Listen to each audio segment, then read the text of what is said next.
In a little over 2 weeks time, Tesla's going to be reporting their Q3 delivery numbers. And as usual on this channel, we do go over or try to guess what the delivery numbers are going to be every single quarter. So this is going to be my final estimate, and then we're going to get this final estimate and put it in the income statement to see what the EPS, the revenue and profits is going to be, as well as my final EPS until the actual Q3 delivery numbers come out. Then we can talk about the final EPS then as well. The final one until the earnings come out. So let's get down to this video. Smash that like button, hit subscribe if you haven't already, because it's spreadsheet time. Let's go. So here's my simplified daily production and delivery chart for all the gigafactories: Shanghai, Fremont, Berlin, and Texas. All the months has been listed out for Q3, July all the way to September. And I left the numbers out here so you guys can see instead of me going block by block, cell by cell. It's much easier this way. Now, the ones in blues has already been delivered. It's already been reported and officially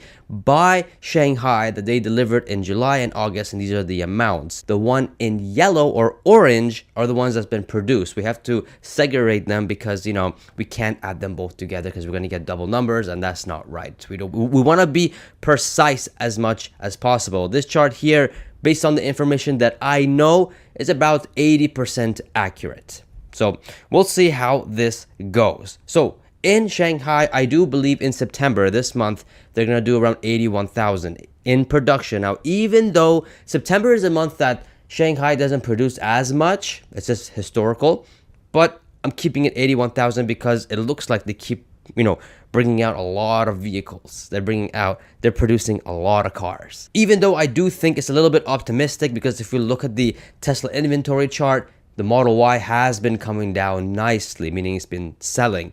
That could be because they're not producing as much in Shanghai. But again, I'm an optimistic guy, and I'm going based on the data that I do see, and it looks like we can get around 80,000 in production in September. Could be as low as 70, even 65,000, but keeping an 81,000. We have total production based on this chart of 81,000 and total deliveries so far of 160,000 over that. I think overall production in Shanghai this month is around 230,000 vehicles produced, which is pretty much at capacity, almost at capacity. So that's a sheesh moment. Moving on to Fremont. Now, Fremont, they can do a max capacity of 1,700 vehicles being produced daily. But recently, because of the Model 3 refresh and the hardware updates, I'm not too sure they're still at capacity yet. I kept it conservative here at 1,400 vehicles being produced every single day. And these are numbers that we get: almost 41,000, 43,400 vehicles, and 41,000 again in September. Overall, full production of almost 125,000 vehicles in Q3 for Fremont. Berlin, I don't know what's going on with Berlin. It is a little bit choppy going on there. They do have a max capacity of doing 6,000 vehicles weekly,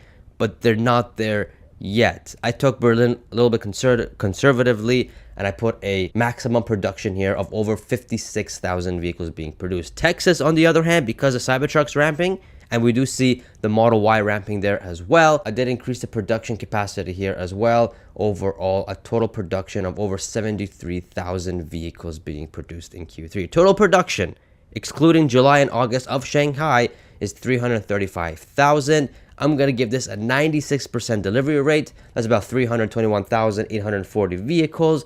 Adding the already delivered from July and August from Shanghai, that's 482,652 vehicles being delivered, not produced, total deliveries. And that's my final estimate going into this Q3 deliveries. Now, here's the thing.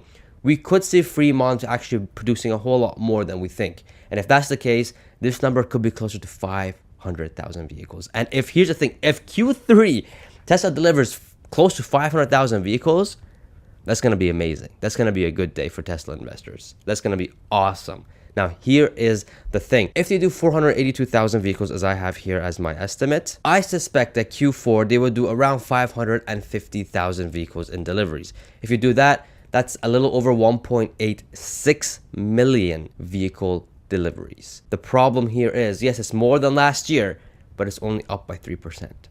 Now, I get it. Tesla's not a car company. We understand that. We see the FSD and Robotaxi event coming soon. The FSD is being launched in Europe and China soon as well. But in the very short term, only 3% increase. And yes, it's been a rough year for all automakers because interest rates are high, but now they're coming down. 2025 is going to be a much better year, but only up 3% for a company that we know that's going to be growing 50%. That's a little concerning. Again, I'm a long-term investor of Tesla, but seeing this, looking at the records and stuff, a lot of Tesla bears and shorts will come out and laugh at this.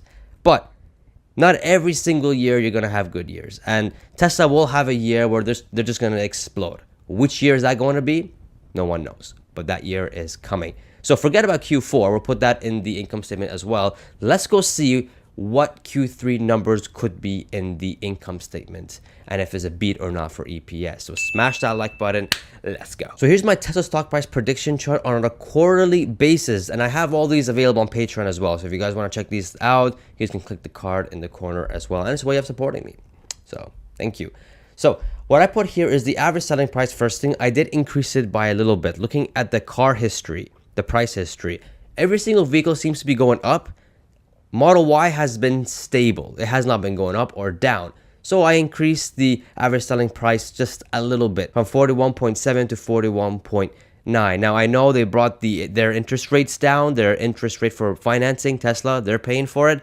So this could actually be lower, but that gets a little complicated. I'm going to be a little more optimistic and say 41.9. Credits, 500 million, even though in Q2 they did close to a billion. They could do close to maybe 600, 700 million in this quarter as well, but I'm keeping it low at 500. It's hard to predict this one. Services and other revenues, I put here 2.8 billion. They did very well in Q2 by increasing by 400 or 350 million, but I'm going to put here 2.8 billion because I am conservative, around a 6% gross profit rate of 168 million. Leasing, I am going to increase it a bit because they did sell more vehicles and a percentage of that being leasing is far greater or a little bit more greater than in Q2s. With a 48% gross profits, around 252 million. Gross profits here, I did increase it to 14.5% because again, economy of scale because they did produce more and they did sell more as well. We can do that in this quarter and because of the average selling price has been up as well. So I increased it to 14.5. This could actually be lower. That's the bad news. This actually could be lower, but let's see what happens. Energy here, I put here 3.2 billion with a 24% gross profit.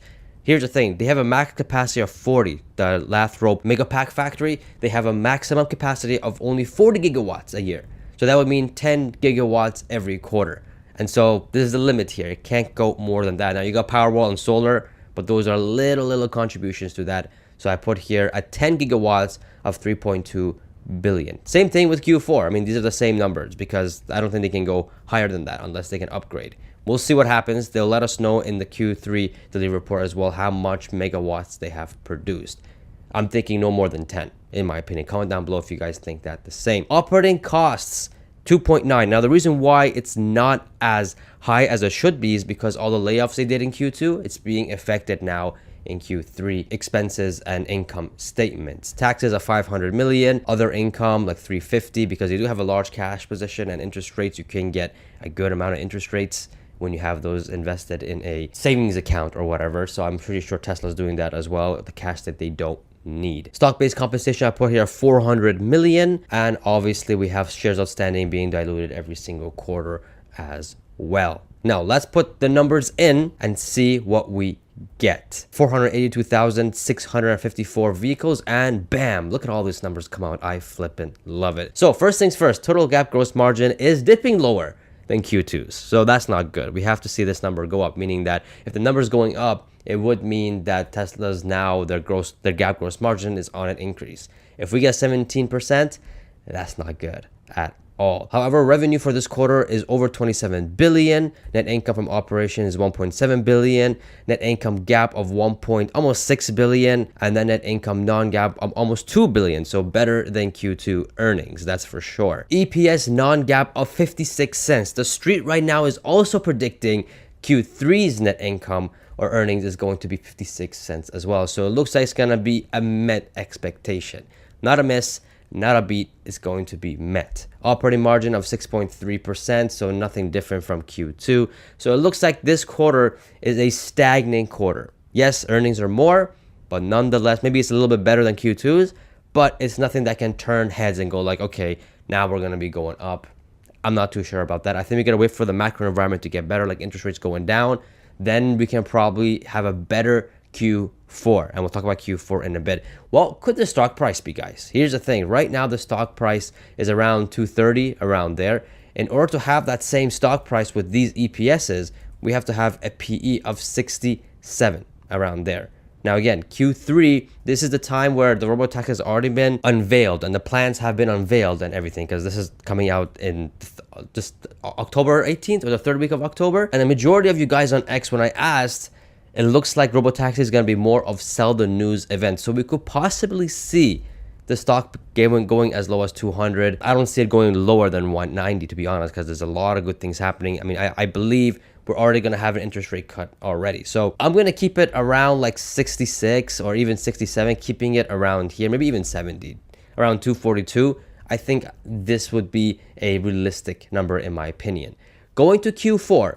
Now Q4 is a little different. I did increase the average selling price to 42,000 per vehicle, services and revenue to 3 billion, increase a little bit on the leasing as well, 15% for vehicle gross profits. Maybe it may be a little optimistic, but I'm going to keep it. Total energy is the same as Q3 because again, 10 gigawatts is the max they can do at the moment. Operating costs of 3.2 billion. Taxes and other income is the same. Stock-based compensation, I increased it to 500 million. And let's see what the numbers will be for Q4 if they deliver 550,000 and bam. Total GAAP gross margin, not much different, stays stagnant. We have the first time ever Tesla revenue reaching over 30 billion, which is insane. 6.6 in operating margin, so that's getting a little bit better. We have a net income non-GAAP of 2.6 billion, or a gap of 1.9 billion, non-GAAP of 75 cents. And here's the crazy part, guys. We have an EPS of $1.71 as the full fiscal year, which is terrible. It's not good.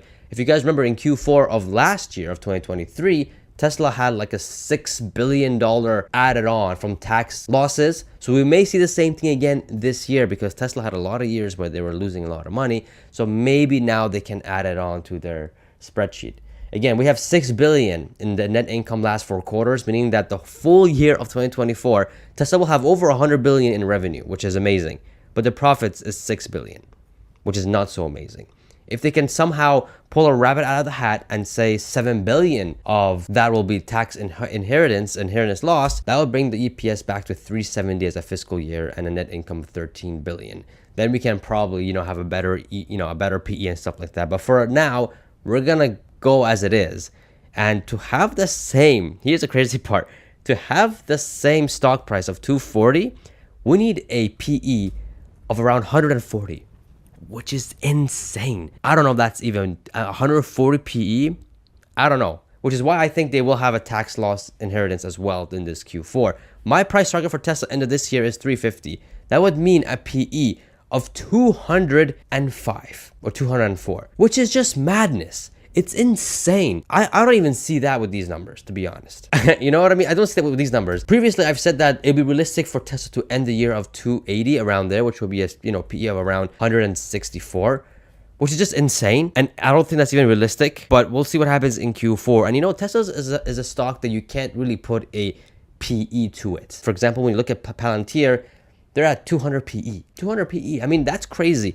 Nvidia was at 300, 400 PE at some point too last year, and now it's been stabilized because there's just so much growth priced in or will be priced in Tesla because you got interest rates coming down, you got FSD entering Europe and China, you have them increasing prices on vehicles once interest rates do go down, and the economy going back to the expansion mode. And then you have so many other projects coming in that can really bring the growth up of Tesla. So I could see it, forget the PE, I could see the stock ending around the 280 end of this year, but I'm not going to change my price target of 350. That is my price target for this year, and we'll see what happens. We will see what happens. But these are the numbers. These are the numbers calculating for Q3 delivery. My final number until we get the report is 482,654. That's it. That's my number. I'm sticking by to it. Let me know, comment down below what are the numbers, or what is your estimate for Q3 delivery report? I am very curious to know what you guys think. In the meantime, I want you guys to watch this video because Tesla is only one catalyst away from going up. And regardless of all this stuff, this is the main thing at the moment. And I explain it and you guys will understand it what I mean. Subscribe, guys. get your About the Dip t-shirt, and I will see you guys in the next video. See ya.